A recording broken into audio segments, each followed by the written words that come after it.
All right. Thank you to everyone for joining us. I'm really excited to have Shannon and Chrissy here.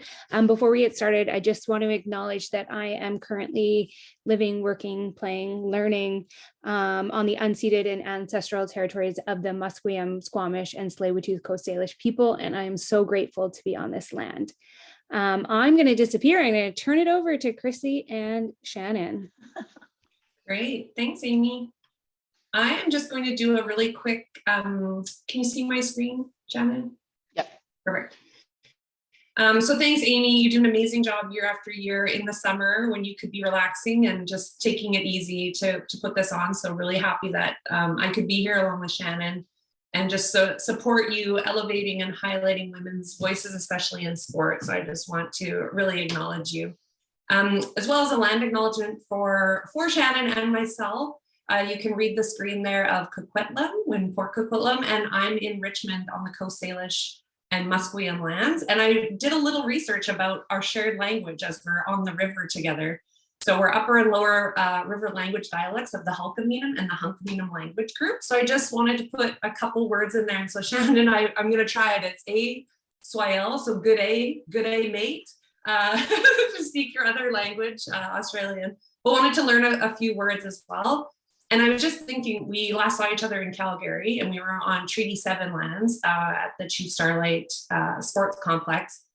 And I was trying to figure out why we don't have treaty lands here in BC. So I did a little bit of research for those that are interested. I'm not knowledgeable enough to speak on it yet, but bctreaty.ca for those that want to learn about that, because I know there's a lot more in Alberta and Ontario that I've learned, but we don't have it in BC. It was a different system. So for those that were interested, they can go there and learn more. So I'm Chrissy Benz. My pronouns are she and her. I'm an equity consultant specializing in gender and workplace, as well as an allyship and action facilitator and a sport management executive. A lot of years working in international sport at a lot of levels. Not a high level coach like Shannon Winzer, but a lot of grassroots coaching for sure. And I just put the Canadian Congress on Inclusive Diversity and Workplace Equity, our website, as well as my LinkedIn if anyone wants to connect. And I will let Shannon do a lot more of her own intro. We're going to talk a little bit about your coaching journey. And I put the national team because we want to be able to follow you the rest of the summer on Instagram and catch up with the team as well. And I'll stop sharing and we'll turn it over to the hot seat here. But yeah, maybe you can just lead us through a little bit of your coaching journey and not so much the logistics of all the countries you've lived in and moved through and visited and competed in, but more about the lessons and along the journey. Wow, you're jumping straight in. Okay, so I'm Canadian by birth, I guess, but my coaching journey has taken me all over the world. I'd say my coaching journey really got started in Australia, where I coached the Melbourne University Volleyball team, and then moved on to coach the women's national team and their Center of Excellence at the Australian Institute of Sport. And then it brought me through here to Canada I started out with the B team head coach or B team coach and worked with the Next Gen program and moved on to take over the senior national team about a year and a half, almost 2 years ago. It feels like a long time ago. But I guess my journey, gosh, it's been such a big journey. It feels like I've been coaching forever, but I still consider myself a very young coach. I've been coaching in high performance, international volleyball for, I guess, 6 years now. And the journey it's been such a steep learning curve. I have 3 little kids of my own, for people who don't actually know that. And when I first started coaching internationally, my youngest was 1 year old. And so the biggest learning for me, I guess, between Australia and in Canada was how important it was to speak up for what I needed.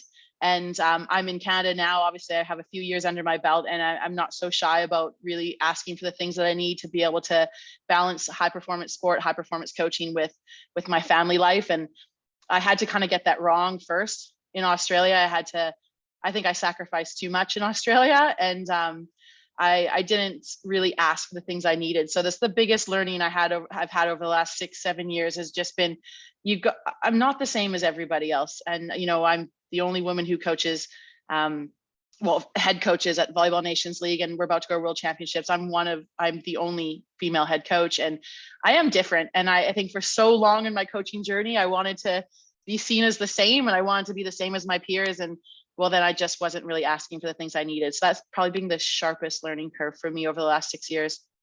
Yeah. And then just the other piece for me, you know, going from Australia, you know, when I first started coaching, I can't remember how old I was when I first started coaching the women's national team. And I showed up and I did my first year, and gosh, it was a blur, but I do remember this immense pressure to feel like I had to like know everything, and I had to show that I knew everything. But deep down, I knew I barely knew enough, right?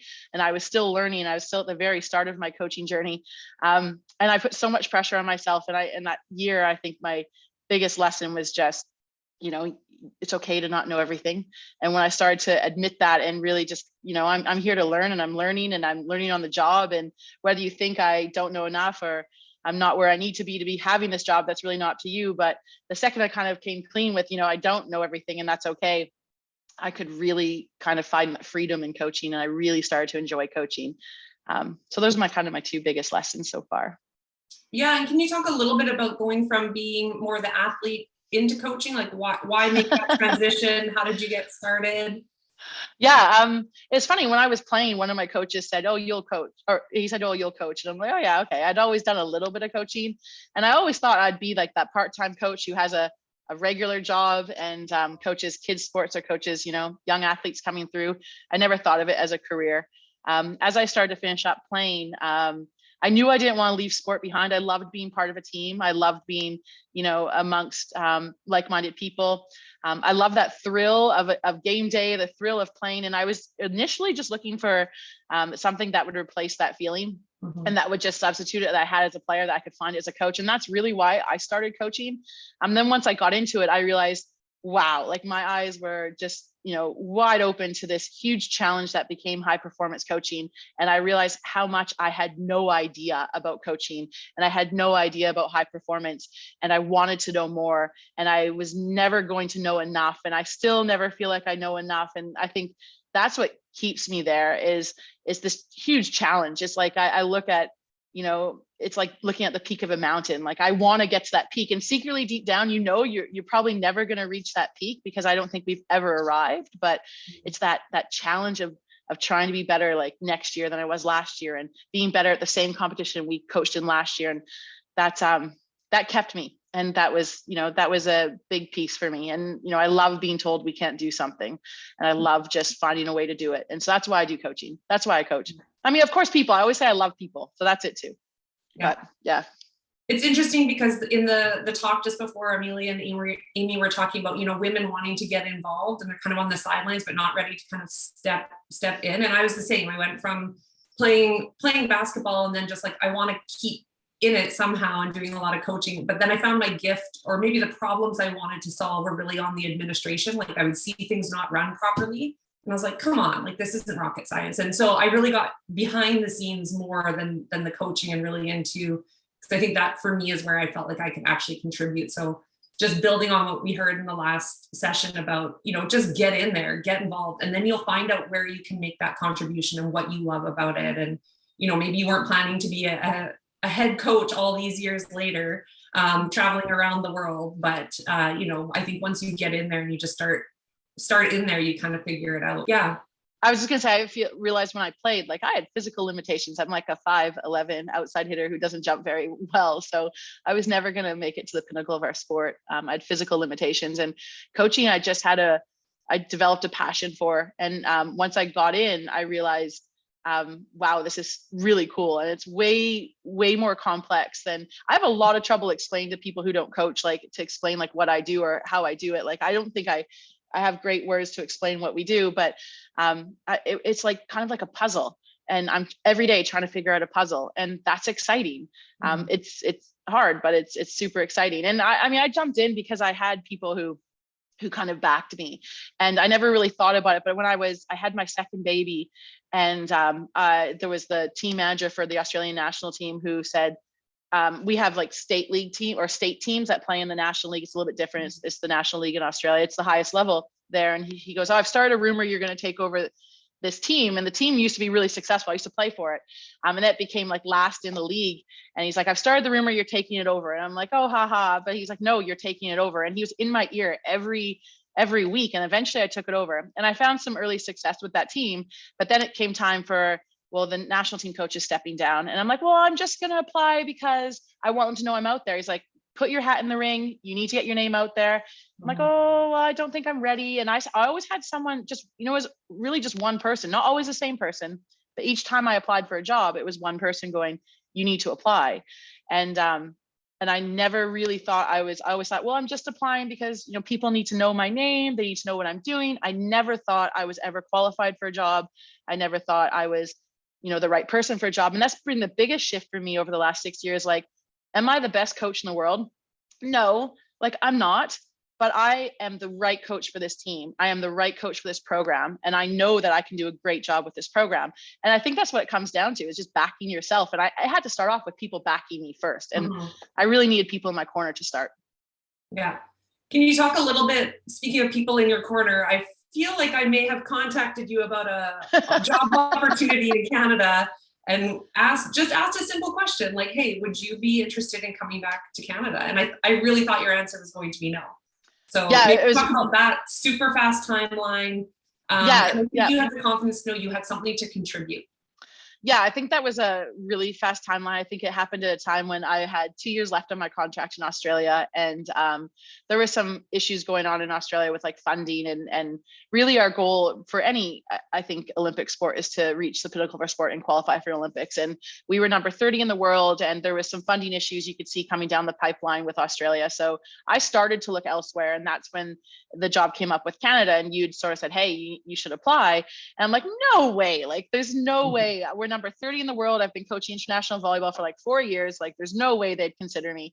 But next thing you know, I kind of got through the first level and the second level, and then all of a sudden I'm being shortlisted, and I'm sitting there in like a huge panel and going through this big like SWOT analysis to present for the women's national team. And through that, just simply by putting my hat in the ring, I got, in front of some big people on the podium in Volleyball Canada and the board. And they called me up and said, hey, it's not a yes right now, it's a yes in a bit. And we want you to come into Canada and work as the B team coach with the views of you progressing to become the A team coach. And, at the time, I won't, it's no lie. Like I took a big pay cut. I was the head coach of a national team. I had a very nice job in Australia. We love living in Australia. My family's all there, and they're offering me a B team head coaching job, but a sniff at the Olympics. But it was a chance to grow and learn under another head coach. And there was just so much opportunity in the role in Canada. So I called my coaching mentors into a meeting pretty much immediately. I'm like, hey, this has been offered to me. I think I'm going to go. And it wasn't even like, you're nuts. Like, no, you want to coach, you got to be prepared to move. If you want to coach and grow your coaching career, you got to be ready to pick up and move. This was like February, I accepted the job, and I moved to Australia with my 3 little kids by ourselves in April. And my husband joined the following October, but we jumped at it, jumped at the opportunity purely. Yes, we had have a sniff at the Olympics, but it was just the opportunity to grow. And I felt like in Australia, it was difficult. It was challenging. I didn't think that, once I finished with the national team in Australia, I wasn't sure where my career would lead. And I knew that if I came to Canada, there was so much potential and possibility. So yeah, coaching is never convenient, and it certainly wasn't, but I'm very grateful for that opportunity though. Yeah. And you talked a little bit about your mentors, and that was a question I was planning to ask. It was really about like, how do you develop your own leadership? I know for me, when I started coaching, just grassroots club volleyball, high school basketball, I just coached the way my coaches had coached me and what drills we did. And I'm not sure I always understood why I was doing these drills. It was just like, I liked that drill. That looks like that keeps them busy and sweaty. Can you talk a little bit about how you've progressed your coaching knowledge and your coaching style? Sure. I think we all do that, Chrissy. I think we all kind of coach the way we were coached. And when I first started coaching, I coached exactly how I wanted to be coached because I loved it. But the reality was that there was, 20 people in the gym, and they all didn't have my values. They didn't all have my experiences, and we didn't all have the same personality. So if I'm coaching everyone like Shannon wants to be coached, Well, that's what I did too. And I learned not to do that. But I learned that through a few different things. I think now my professional development looks a little bit different. I rely very heavily on mentors. I have since the very start of my coaching career, and my mentors have changed. I have not had the same mentor across all of my coaching career. They've had various roles too. Some I rely on very sport specific mentoring. I go cross sport quite a bit. I had that luxury. Working at the Australian Institute of Sport was amazing. I could work with basketball coaches. One of the netball head coaches, she was amazing. They would take you under their wing. They would talk to you about what they're doing, how they handle things. I had one mentor, Sue Jenkins, who's amazing. She was in coach development at the Institute of Sport. And her job was, she purely just debriefed with me. She was like sometimes that shoulder for me just absolutely just lose my mind on. And she was also the person who would talk me through things and give me the confidence to try different things and back me up if I wanted to pursue a different direction. So I've always had mentors. Now, here in Canada, I work with Alison McNeil from basketball. The men's national team coach, or former men's national team coach, Glenn Hogue, is someone who I see as a mentor. Our mental performance coach, Roger Friesen, someone who I also see as a mentor. So I have a range of mentors. I call myself a collector of people. Once I've worked with you, if I feel like something I can learn from you and something I can, or there's support that you can provide, I will keep you, and I will keep you for years. So I definitely use a lot of mentors. For me as well, I do a lot of reading. I read a lot of books. I read a range of leadership books, not always sports based, sometimes business based. And I make sure, I try and get in the gym with as many different coaches as possible. I'll go overseas to meet with professional coaches or other national team coaches. But I think we've talked about this before, and I find like I can learn from coaches who are, coaching different sports. I started coaching under-7 lacrosse this year. Okay. I've never played lacrosse, but my kids play lacrosse. And so I got to assistant coach under-7s lacrosse, and working with another head coach, I learned from him. It was amazing. I also coach under-9 soccer. I get to work with various coaches in various different levels, and I learn from them. And I find grassroots coaching is a very humbling experience. And it's a great reminder for me when after I've been high performance pressure situations where it's like constantly finding that 1%, I go coach under-7s tykes or under-9 soccer, and there is zero pressure. We are here to have fun, love the sport. We are here to, you see incredible improvement across 12 months. And that is like a reminder to me of why I love coaching. So that's a big piece of my professional development as well. Yeah. And, even if I can't get in the gym with coaches, I just Zoom. I ask questions. I love to ask questions and just find out, why they're doing something tactically, what they would do in different situations, how would they handle different things. And they're usually pretty like direct questions, especially if I'm working sport specific coaches. Yeah. In being a team manager and being an international sport, I've had the opportunity to be around a lot of head coaches that are, top of their game. And what I really understood from them is how humble they are. They have that real growth mindset. Like they're seeking out, they're so hungry for knowledge, and not in a way of like, what's a trick or what's a secret offense I can get that's going to, unlock something for my team. They're really developing themselves and understanding. The more that they understand people, the more they can understand their players. And you mentioned something that reminded me like how lonely it is as a head coach. You are kind of expected to know all the answers. And the best coaches that I've seen, they would ask my perspective. Like, what are you seeing? And I'm not a high level technical coach at all. I'm much better at that grassroots level, but I care a lot about leadership development. And I'm curious like you about people and understanding people and kind of solving those mysteries that you're talking about. So it's so great to hear that you also have those mentors. Like you're always looking for that learning opportunity instead of feeling that, well, I'm a top coach in the world. So oh yeah, no, I'm done. I would never. I think I'm far from done. Like I think I'm far from done. I think I am where I need to be, and I think I honestly think I'm doing a good job where I am. But I do not want to be the same coach I am in 12 months. And I'm not the same coach I was last summer. So every year I want to make sure that I'm better in various ways. And, one of the biggest things for me, like, and I'll identify, I'll ask my coaches, like, what do I need to get better at? Or I'll ask my peers and people I work with, what do you think I need to get better at? And I'll make sure I'm working on those things. But I'll never arrive. And I think that's the part that I love about the job is I'll never get there. But I also think that's the reason why eventually I'll stop, is because I'll get sick of never getting there. I'll get sick of, I think that will eventually take a toll. But I can get in the gym with some of the best coaches in the world. Like we talk about Karch Cry, who's like obviously one of the best players to have ever played the game and arguably one of the best coaches to ever coached it. And we'll sit sidelines at, we were in Turkey watching, this is not, if people don't know volleyball, they'll not have any idea who they are, but Vakifbank is the top club in the world. And we're sitting on sidelines watching, so it's a professional development trip for me. I'm going and see some coaches, see how they run training, see how they run their teams. And I'm sitting there with Karch and we are watching volleyball and I'm asking him questions and he would always go, well, what do you think? And what do you do in your gym? And I'm like, he's asking me? And I'm like, you're number 1 in the world. We're number 15 in the world. Like, this is amazing. And you know what? The top coaches are always asking you. And I definitely the same. Like, I'm always asking people, like, what are you doing? And I used to think for me, and this is the piece in Australia about how I wanted to be seen as the same as my peers. And, I felt inferior at the start as one of the only women. But I felt like always asking questions. People assume that I didn't know and I didn't have my own thoughts. I didn't have my own direction. Like, no, I'm super crystal clear on what we're doing and where we're going. I'm very, very clear.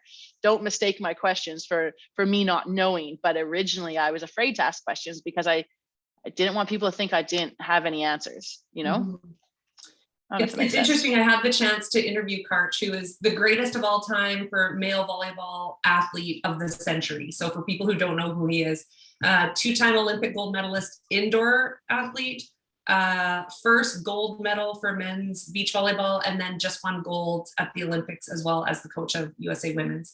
So just for context. And we had this coaching symposium and I had the opportunity to interview him. And then it was question and answer time. And no one was putting up their hand. And I thought, I get it. He's better at coaching than you. But so people were hesitant. So either they felt I don't have enough knowledge to ask, or is my question dumb, or just lacking confidence, or they're a young coach. And I just thought, you're missing this huge opportunity. So having the humility and being vulnerable enough to ask that question. So I challenged the audience and I said, you got to ask the question. Because if you're thinking he's going to think this is a dumb question, you've missed your opportunity to learn. So I think that's a big part of what you're talking about is, being able to ask those questions and risk. Like, I do a lot more of corporate leadership development, and being humble and having vulnerability is really some of the best qualities of leaders, and having empathy for people. And so I just think people are really missing those opportunities if they're going out into the world to pretend they've got it all locked up and they have no questions.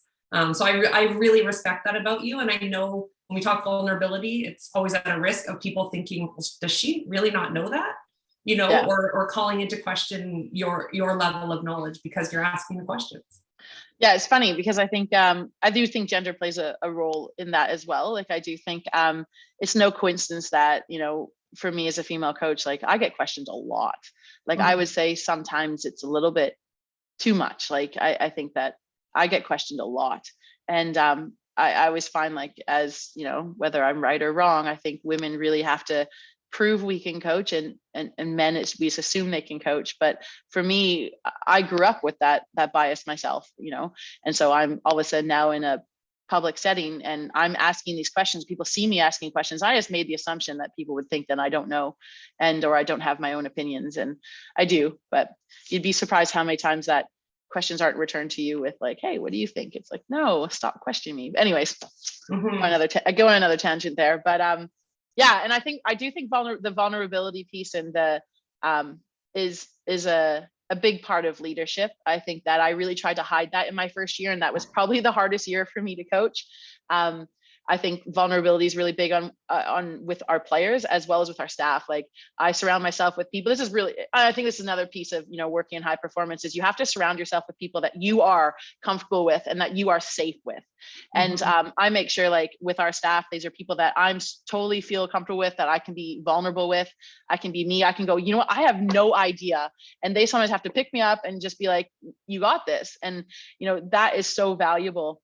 And I have a great staff around me, but it took time to find the right combination of people. And it took time for me to realize how important it was to find the right combination of people.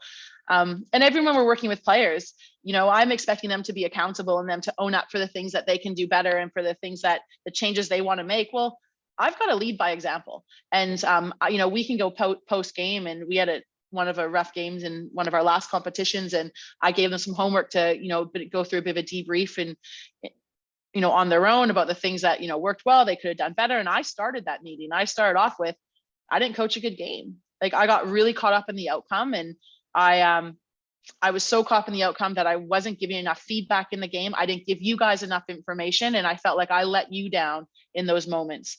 And I was like, okay, that could go one of two ways. Like, it's either going to have them totally lose trust in me as a playing group, or they're going to be like, wow, okay, I can follow that and I can be more accountable now. And I'm happy to say that it didn't backfire on me. But that is my style of leadership. And if I can't be genuine, and I can't be honest, and I can't be open and vulnerable, then I can't be my best, and I can't be my best coach or my best self either. So it's really important for me that I lead with that sense of vulnerability, and that, you know, that just being true to myself.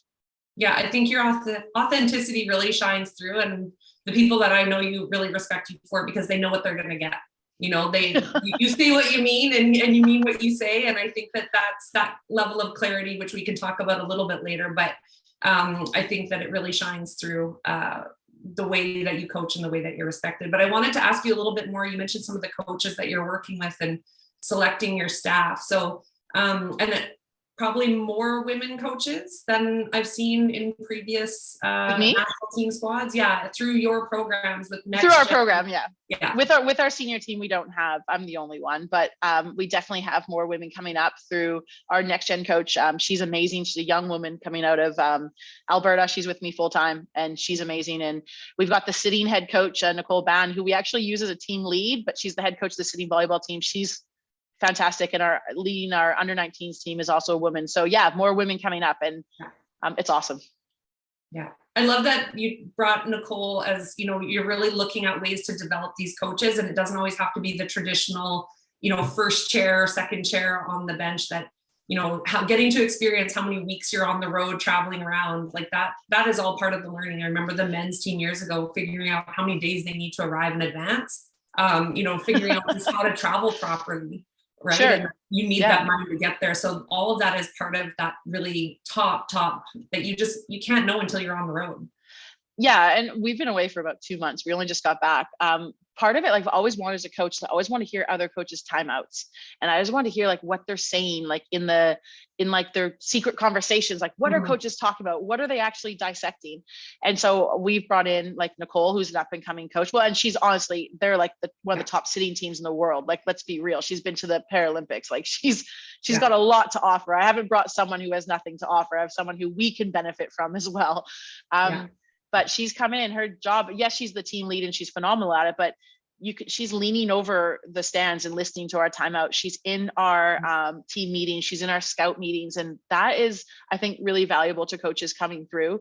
I do keep my circle very, very small. So I don't let just anybody in. I'm not just any coach can come into the inner circle, because once again, it's a place where I need to feel safe to be vulnerable. But I've worked with, you know, the coaches, Carolyn and Nicole, long enough that they come into the inner circle, and we can, I think there's a lot of benefit for them being around us, and you know, they have a lot of unique perspectives as well. Like the same thing, how you had those coaches ask you, what do you think? Like, just because you're not on the bench, like, hey, what did you see in that game? What did you think about that? And I honestly think Nicole's secretly a really good support for me as well. So I also have her for that reason, selfish reasons as well. Yeah, and I think you have a very open gym, I would say.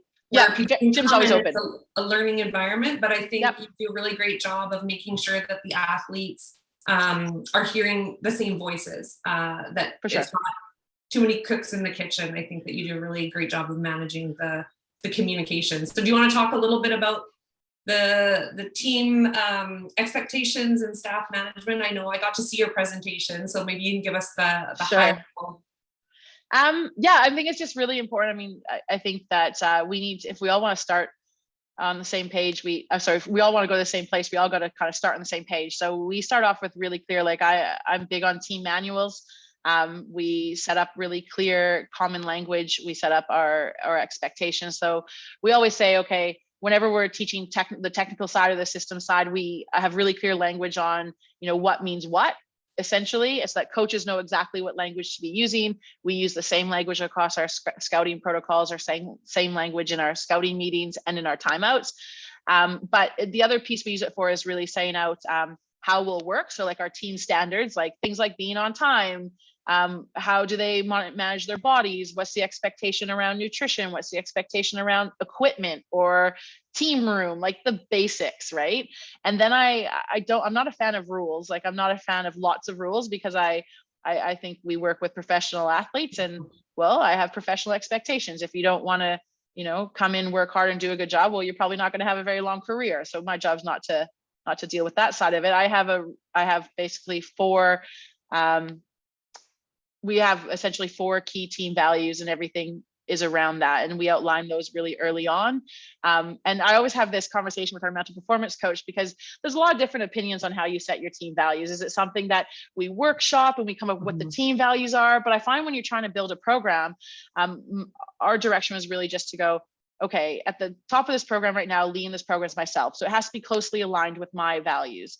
So I'll put out kind of what I think are my non-negotiables, the things that I think are really important for this program to be successful. And then what the actions look like around those values, that's what we workshop. That's what we talk about as a team. That's what we kind of discuss, how we're going to work together within those values. And that's how we do it. So we have the set of the four values that we're always referring to. And then we lay that all out early on. But then the biggest thing for us is to constantly refer back to it and be consistent on how we work with that, how we hold people accountable to that. And that works from all of the athletes, all of the staff, anybody involved in the program. When you're stepping into our gym, you're adhering to those core team values.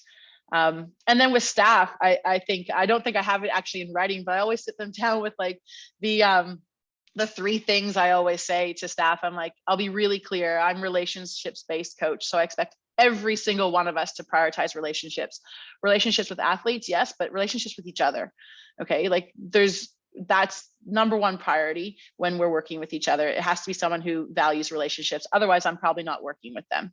The other thing is that we need to be solutions focused. We're trying to do something that hasn't been done in a really long time. There are a lot of challenges. We can sit here and whine and cry about the challenges, or we can find a way to do it. And for me, it's never about whether we can or can't do something. It's how are we going to do it? And I want like-minded people. And the third one is that we have to have a bias towards action. I don't believe in the perfect plan, and it's just my own philosophy. I don't believe in the perfect plan. I feel that we need to have a decent plan. Then we got to get to work and we got to start doing things. And because we're solutions focused and we're able to pivot, we're going to make changes along the way, but we're not going to wait for the perfect plan before we start working. So I'm looking for people who kind of fit that bill, and that's how we identify our staff, and that's how I expect our staff to work. And like I said, we have some great people around us who do that. So I try and lay all that out early on. We do that obviously before we enter into our international season, which is in May. So lots of work in the winter. Yeah, there's some good alignment of what Amelia and Amy were talking about just before in terms of, can you break it down? So I feel like international sport and competition and managing all these different teams and personalities is very busy and can be overwhelming. And I think you have a really great way of making it really simple. It's not, and I heard your presentation before of like, it's not easy, no. But I think it's very clear and it is simple and, easily understood with some code words and everyone knows what that means. So you don't have to talk forever. It's like, that's the cue. So, can you talk a little bit about just keeping it maybe in the gym? Is it just, how much are you really talking? Oh, I mean, I'm always I'm a talkative person, but no, we're really simple. I think like this is the thing is we think like when we get to the higher levels, like we need to be more complex. And I think that's a mistake a lot of people make. And I know the challenge we have in our sport is we're together from May to September, and then all the athletes go pro and they spend the majority of their time playing professionally for other coaches. So we really have to pick and choose what we can tackle. We don't have the luxury of going, okay, we're working with these athletes every day for the next 4 years. We don't have that luxury. We are going to work with them for 5 months. This summer is a bit longer. They're going to go play pro and they're going to come back. So we really have to use simple language, simple concepts, and be really, really good at the basics. And we're, on the world stage, and that's how we look at it. And I think the best teams in the world do simple really, really well. So for us, it's like, and our coaches, we all come from different backgrounds. Matt coaches, UBC men. Vinny is Italian, coaches University of Toronto women, and has coached overseas. And so we come from different places. So it's important that staff start on the same page first and lean into an international season.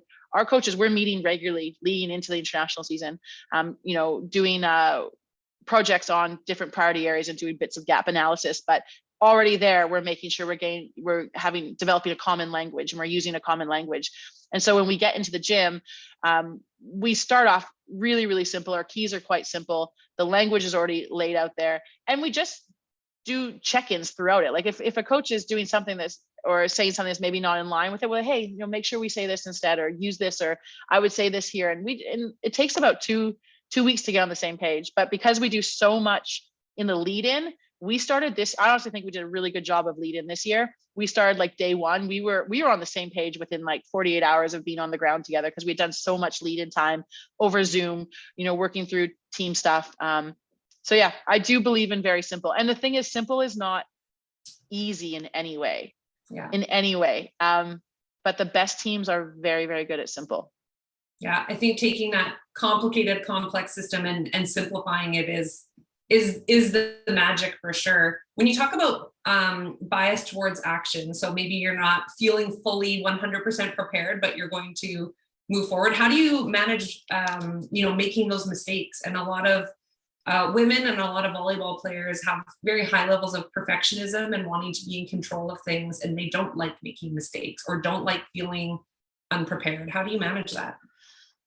I mean, I do also struggle with making mistakes. Like, I accept that that's part of my job. So it's something I force myself to do. I know deep down that we're not going to make any progress if we're not going to fail or make some bad calls. So I am affected, but I wallow in it a little bit. Like, I need to talk it out. And that's where I have my mentors. If I've failed or we've made a mistake, like, I don't just, I'm not like Teflon, like, yep, shrug it off, I'm good to go. No, that hits me, and it hits me hard because I want to do a good job and I care about my job. So I think when we say, yeah, we don't care about failure, we do.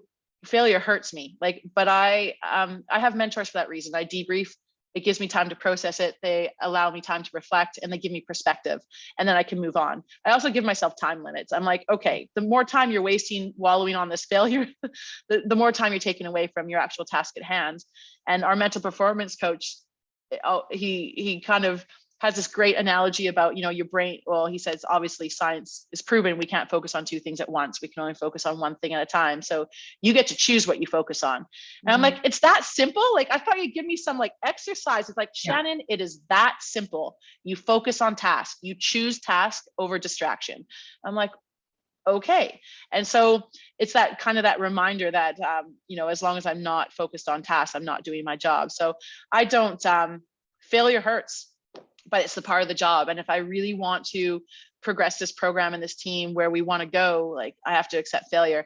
And the other piece for me, what I value very highly within our team, as well as actually anyone in my life, is accountability. So I make sure, like, if there is failure and I'm owning it, and I'm like, hey, that's me, that's on me. Right. And I'm going to make sure that I'm better next time. And I do that with my athletes. I do that, with the coaches. I do that with, my boss and administration.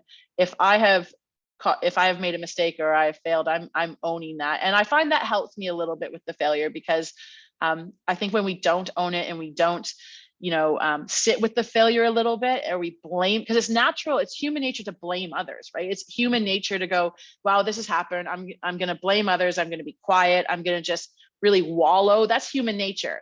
But I'm going to be strong mentally. I'm going to build my mental toughness, and I'm going to fight that human nature. And I'm going to make sure that I sit with my failure a little bit longer. I'm going to find some I statements. I'm going to be accountable, because that's the only way I'm going to learn. Mm-hmm. And so I think, like, the other piece, like working in Australia over my first times with the AIS, like, it was just developing that self-awareness to be able to learn from my failure.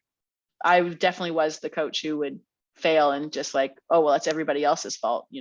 When I first started, that's what I did. That's what everybody mostly does. And I had to develop that self-awareness to be able to learn from the failure piece. But I think I went off on a tangent there, Chrissy. I can't remember what your original No, question that's was. good. I was going to say, I think I was really lucky that my basketball coach who stayed with me through grade 8 to grade 12, he was really about, and it used to frustrate me, you know, other coaches got to scream at the refs and like do other things. And he was really part of that, like no blame, no complain. We have to control like what we're going to do. And it just, you know, some of those calls, it really was the ref, but we weren't allowed to do it. And so I feel like I learned a bit of that when I was 15 about there's no blame, no complaint. We have to do better. And now I'm trying to teach that to my daughters who are 8 and 6 about, you know, you made a mistake or you acted inappropriately. And so you say your apology, but I mentioned this to you earlier, is the apology is changing your behavior. You know, that's the real apology. 100%.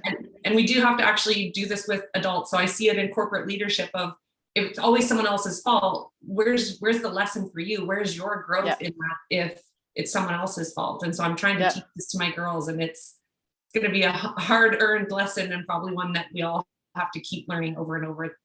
I think that's where the bias towards action also comes in, though, is I think I annoy my husband with this one, but I'm like, there's no sense in me complaining about what's happened to get us here. And I do this very much in our job and where we're at and the challenges we face in volleyball and the general sporting world. Is there is no point in us complaining about where we are. Let's just talk about where we're going to go, and let's move towards that. And I remember being part of another workshop. I still do workshops in Australia and stuff. And there was one, it frustrated me. It was a group of women, and we were female coaches, and we're talking about working in high performance in sport. And it frustrated me because we just wanted to complain about everything that all the challenges we were facing. And it was just, it's probably a pet peeve of mine. We all have challenges. This is tough. Never mind being a woman in sport, but just working in sport is tough. Now you add being, you know, a minority in any case, and that's even tougher. But we're here. So what are we going to do now? Like, what are we going to do now that we're here? Where's the way forward? And that's that bias towards action. Like, yeah, I get it. It's challenging. There's all these other things. And we can say this about every context, the funding. We can talk about scheduling, canceled flights. We can talk about, gosh, missed buses, poor buffet, anything, you name it. Like coaching, playing internationally, like there is a lot to complain about. But what are we going to do? Like, how is the complaining going to help us? And so it's like, what's the next step? And that's that bias towards action. That's that solutions focused. And am I perfect in that? No. Sometimes I step into complaining and I need one of the coaches tap me on the shoulder and goes, remember, Shannon, we are solutions focused. And I mean, I'm not perfect. I mean, it's human nature, right? I just think I'm a lot better at than I used to be. And I keep far better perspective now on where my time and energy should be spent. And I love my job and I'm super excited about it. And I think there's so much opportunity. And there's challenges, sure, but there's so much opportunity. So I'm going to make sure that we're moving and shaking. We're not going to complain about the challenges. It's so interesting to hear you talking about that. What we're really talking about is resiliency and self-awareness, right? And so we see this a lot in social justice work and advocacy of it is exhausting. The problems are bigger than the solutions we have. And it is consistent, relentless pursuit of just staying strong and keeping going after it. But at the same point, it's really exhausting. And I always say, like, I wish sometimes I wasn't as aware. You know, if I was a little more oblivious, I feel like I could just relax a bit more. So I think it's that high self-monitoring, like you're always watching, you're being aware of what thoughts are coming up. Okay, how do I manage that back down? So do you want to talk a little bit about, we talked a bit earlier about the biases, like we all have biases. So how do you notice when they're popping up and then be able to say, okay, I think that's maybe an gender bias belief, right? Like probably not rooted in fact, but that's something that's coming up for me. And then how do I pull myself back from it? Yeah, I mean, geez, I think there's biases in everything that we do. I think that I'm a lot more aware of it now. And I used to get really angry about it when it was directed towards me. I used to get super angry about it, but now I'm just like, that's on them. And and one of my mentors calls it white noise. Like, and I think, coaching a national team, whether you're male, female, you're going to have lots of opinions. There's a lot of us at home watching being like, think I would have made a sub. I know. I'm like, yeah. We get that a lot. We get that a lot on social media a lot. And I call it white noise. I think that's why it's important to surround yourself with people who their opinion matters and their because they know, you know, that they care, they have the right intentions, they know what you're doing. There's so much that goes on behind the scenes that no one has any idea about. And so I call that white noise. And I think I kind of put biases in that same category. It's white noise. I need to recognize when it's white noise. I need to recognize when it's feedback or input that I need to listen to. I think that's the trick. And that's why I surround myself with people who help me point out, what do I know white noise, and push it there, and what is the stuff I really need to dial into and listen. And I do pick up on my own biases a little bit. I mean, I grew up never having played for a woman. I played 1 year. I played for a woman when I was a lot older, but and so I definitely find myself sometimes, you know, early on in my coaching career, kind of assuming someone didn't have the experience, the knowledge, simply because they were a woman, or they'd be lesser of a coach simply because they were a woman. I found myself doing that early on. I'm now not so now not anymore. I think I've knocked that out of me. But I think it's just that self-awareness piece, and surrounding yourself with really good people. That's all. But what do you do with the biases? Yeah, I think it's it really is, when it pops up, to acknowledge it and then say, is this rooted in fact? Or is this just a belief or a feeling that I have? So, you know, sometimes it's reading someone's resume and you're making assumptions based on names, which we hear a lot. And we see it in HR, like research shows people with names that are harder for the HR person to pronounce are getting called less, you know? And so it's like, if you're working in HR and you see, this is a name that I would have difficulty phoning because I'm not sure how to say that name, to say, am I hesitating because their resume isn't strong, or am I hesitating because I don't know how to say their name? And then make that call. So it's being able to pull up like what's coming up for me, review it, have some distance from it, and then take the logical, smart answer, not just you know, working on a gut feeling or some long held belief. And honestly, we see a lot of people where it's just media. Like they don't even know why they think that way. And sometimes it's just the images, or like you said, lack of exposure. Yeah. Well, I remember thinking, I always, like, one of the questions we used to always ask, we used to joke about, well, it's true, is that I would say, okay, am I being treated like that because I'm a woman or because I'm a dickhead? And it's so easy to be, you know, not chosen for roles, or put in the back, or not ask questions because you're like, well, they don't value my opinion because they see me as a female coach. And maybe it's because I'm just being a dickhead, or I'm not putting my hand up, or I'm not, you know, like, it's really easy to assume it's because of a bias as well. So I've made sure that one of my mentors talks about removing yourself from the dance floor and putting yourself on the balcony so you can see the dance. And it's just like, that's that perspective piece. It's like when you're on the dance floor, you can see what's in front of you, but you're seeing it from your own perspective. Bring yourself to the balcony, look at the dance floor, and see if you can see it differently. And I think that like I said, it's that self-awareness piece, but it's really easy to buy into the biases. And I think it's, I think that that's something that I've definitely worked hard on evaluating with a different lens, you know? I think that's where it's conscious and it's intentional work, which can be exhausting. Exhausting. Yes, actually, I find everything to do with coaching pretty exhausting, but yeah. It's that people piece too, right? It's that puzzle, trying to figure out the puzzle. If you, you said before that you kind of wish sometimes you're a bit more oblivious, and I think that that would be nice. That would be nice, but I think that we wouldn't be able to do our jobs how we do them if we were. And that, you know, self-awareness piece, it also makes us, you know, you need to develop a higher emotional IQ, and that means understanding people, understanding perspective, understanding, you know, trying to understand where people are coming from, and what is a bias and how it impacts people and your own biases. And I think that's all part of the puzzle. Yeah, I had a conversation with another coach as well, and we were talking about sort of the reason why they rely so much on their staff is that because you're in the head coaching position, people are going to behave a certain way around you because of your position of power and authority. And so that they really rely on other people to say, like, what are you seeing? Because they're able to see what's happening in the locker room, the hallways that maybe you're not seeing. And so making sure that we also understand our position of power, or even our privilege, to you actually can't see it because people aren't showing it to you. Yes. And I think this is something I think I talked about in the presentation you were in, was talking about debriefing. And I said, you know, the only people, you're the head coach, the only people who offer you your opinion are on social media. And that's pretty much it. Like, that's who offers your opinion. Your coaches aren't going to offer you opinion. Your staff aren't. Like, they all work for you. And so I make a point of sitting down with them and asking them And I obviously the relationship has to come first. We've prioritized relationship. We've created an environment where they know we care about each other. We know they're in a safe space. We know that that opinions are valued and that their input's valued. So you've got to develop that first. But after every game, I will go directly to my coaches and be like, hey, what did I miss? Should I have called that timeout earlier? What sub could I have done? How did I handle that timeout? Did I give the right information? And we are at the stage where obviously they will give me very honest information, like, no, I think you could have called that sooner. I think you missed that sub, or I have a suggestion, like, no, you're crazy, we shouldn't have done that. Or, but I think you need to make a real point as a head coach to seek that feedback. But you also have to create an environment where that feedback is going to be able to be delivered. And that takes time as well.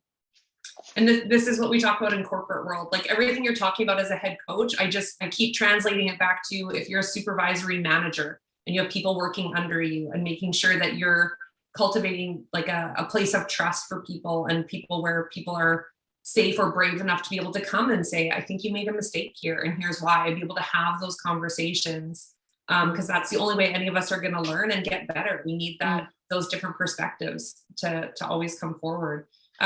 So with that, when you're relationship based, how are you balancing the needs of the team, like team culture coming first, and then the individual needs, the unique needs of each individual player? How are you juggling that? Team culture above everything else. So we set really, like I said, we have 4 team values. Like I don't believe in, pages and pages of rules. I believe in, 4 team values. We won't compromise those, and we need to be consistent in the delivery and the accountability to those team values. But there are individual needs, and I say in high performance, it's fair, but it's not equal, and it's not going to be equal. And if you want it to be equal, then high performance isn't for you. That's not what it is. And so, really understanding the individual needs of your athletes, I think, is important. And if we can meet those needs without compromising team values, then I think it's quite easy to do. The issue is that you need to understand each individual athlete. You need to understand their individual motivations. You need to understand where they're coming from, the different challenges that they're facing as well. But I will never compromise team values for individual needs. However, I can't remember an instance so far in my coaching career where there's been an individual need that has compromised team values. And also I say to players, like, you can come to me with your questions. And sometimes it's as simple as, the volleyball players play professionally, 7 months of the year, and the other 5 they're playing with us. Like, they do not get a break. They're one of the only sports in the world who do not have a break, not one day, not 1 week, nothing. So sometimes they have like a family wedding, and it's like they're nervous to ask you about it. Mm-hmm. But I said, come to me with any question, I'll never hold it against you, but just be prepared for my answer. And a lot of the times, the first thing I go, okay, how does this impact the team? Okay, what would they be missing? What would be the impact of that? And then I leave it up to them. Like, they're athletes. My job is to let them know the impacts of their decisions and the potential consequences of their decisions. But there's their job to make the decision. We get athletes who sometimes need a break throughout the summer season, and that's fair. If that means them missing a competition and I don't want them to, well, it's not my decision, it's theirs. I'll tell them, hey, this is really important. This is why this competition fits into the international calendar and what we're trying to do. If you do not do this competition, this is the impact it will have on the team. This is the risk you are taking, meaning someone coming in and doing a better job than you, and you potentially not making the next roster. It's your decision. Like, it's your decision. My job is not to make athletes do anything. My job is to really outline to them what the risks are of the decisions they're making. But the individual needs piece, I think I think our culture is really headed in the right direction with our team. And I think everybody really is starting to buy into the team values. And I honestly can't say of a time when an individual need has compromised those team values. But like I said, my job is to uphold those team values and be really consistent in how we execute them or uphold them. I think what's new for me with your team is, I think everyone understands if I have a sprained ankle, I can't practice today. Like, everyone understands that it's not equal. No, Chrissy, the whole team's practicing, so you have to practice. Like, everyone understands that. But I feel like you're really tapping into emotional needs as well, and mental health, that, people are going to need different things. And I know that the off season is a plane ride from Europe to Canada is their off season. So taking care of the whole person. I noticed that that's quite a big difference than what we've maybe seen in years past. Yeah, I think for a lot of coaches, I think there's been just a shift in understanding that, you know, athletes are people and they need to be treated like people.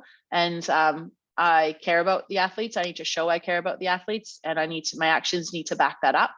And I do not think an athlete, and we know an athlete cannot perform on the field, on the court, on the floor, if they are struggling in other parts of their life. So mental health is something that, you know, we definitely provide resources for. And the other piece is, like, once again, I think it's important that we lead by example. So I share my vulnerabilities with the team. I also make sure that I'm looking after myself and I'm taking time. I know, like, we've just been off 2 months. We've just been away for 2 months. We had 24 hours off when we were in Edmonton at one stage. And I said, hey, I'm flying home to see my kids. And I'm like, and I actually had a moment where I'm like, gosh, should I be doing this? And it was one of the players, I think it was the captain, who said to me, 100%, you're going.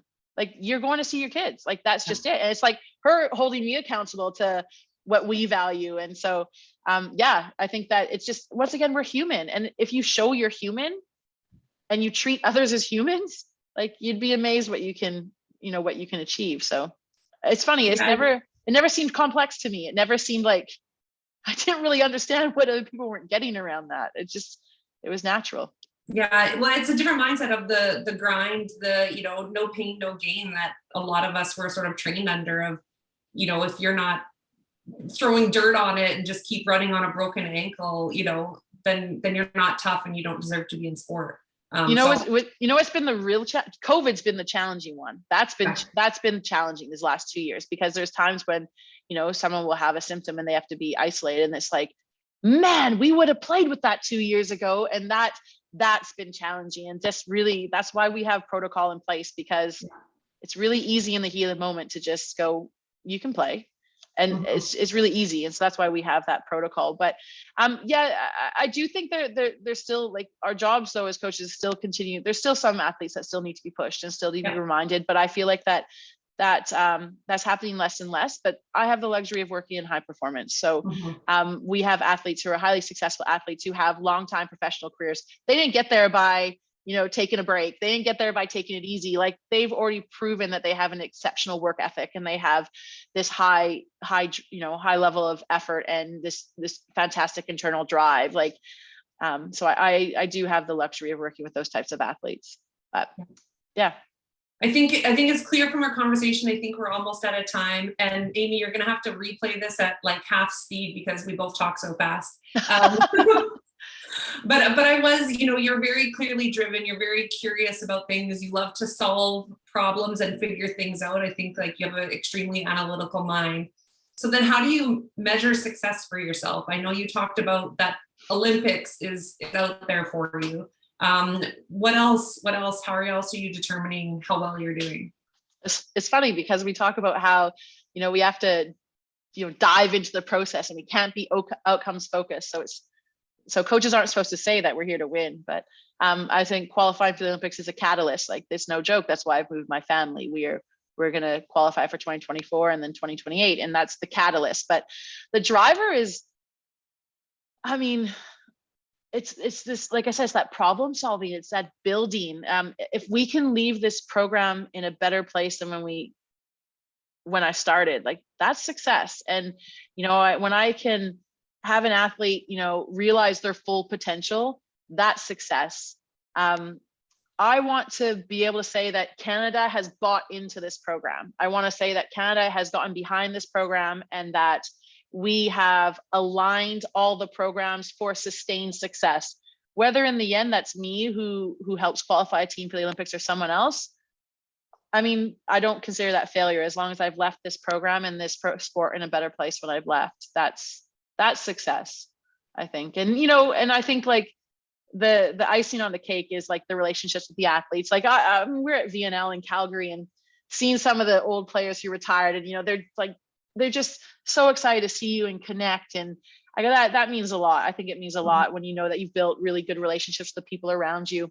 But yeah, I wouldn't lie and say that qualifying for Olympics isn't part of the motivator, isn't part of that success factor. But if that doesn't happen, and I know that this program is even closer to its next qualification, and that the pieces have put in place for sustained success at the international level, then yeah, I call that success. Yeah. I like building. I love building, and that's what we're doing. We're building right now. Yeah. Yeah. And I think this is a question that I have for a lot of coaches or anyone in anything, like, why are you doing what you're doing? And in between the two conversations we just talked about, some of the grassroots coaches where, the only thing they care about is winning that U13 provincial championship. And I just really, would ask coaches and leaders to really dig deeper. Why are you really doing this? And is it, for me, I also coach some high school girls, and now watching them grow up to be adults who are happy, healthy, confident, giving back to their community, having babies now, that's how long I've been out of coaching. But, that's really the gratification in term for me. But I think more coaches really need to dig deeper. It's really not about winning medals, dig a bit deeper as to what is this actually contributing, and then be coaching in that way that kids are leaving happy, and that we're building confidence, and they're learning how to learn and things like that. Little different when you're chasing the Olympics, but I think it's too, it's that that reaching that full potential. I go not just for the athletes, but the staff. We work with, like I said, we have a next gen coach coming through. I go, when her success will be, that's where I'll feel that success as well. Seeing her kind of develop and become a great coach herself. I think that's huge. I think that's huge. And I think the other piece is, I've never played an individual sport. So I don't know about you, but I've never played an individual sport. I don't think I was cut out for it. Maybe because I used to blame people. Maybe that's it. But I like to blame it on teammates. No. And so playing team sports, it's just so unique that you get to take this group of people who have all these differences and all these different experiences and different values. And I think that's our strength, and how you fit the pieces together to achieve just reaching your full potential as a team, as individuals. That's success. That's what I'm like, that's cool. That's cool. And not everybody can do that. So that's cool. Yeah, I love it. Amy, maybe we bring you back. I feel like we're over time, even though we spoke incredibly quickly. So I'm not sure if there's more questions. We are at time, and I'm going to be really honest. I have 2 full pages of notes right now. So that was it was fantastic. I want to thank both of you, Chrissy, for asking such great questions, and Shannon, just for being so open. I feel inspired and validated and, encouraged to continue on the pathway of relationship-based coaching. So thank you for that. Thank you both so much. And Shannon, good luck. I know you guys are working, so we are. So thank you. Thank you. Thanks for having me. This is awesome. Thanks, Amy. Thanks, Shannon.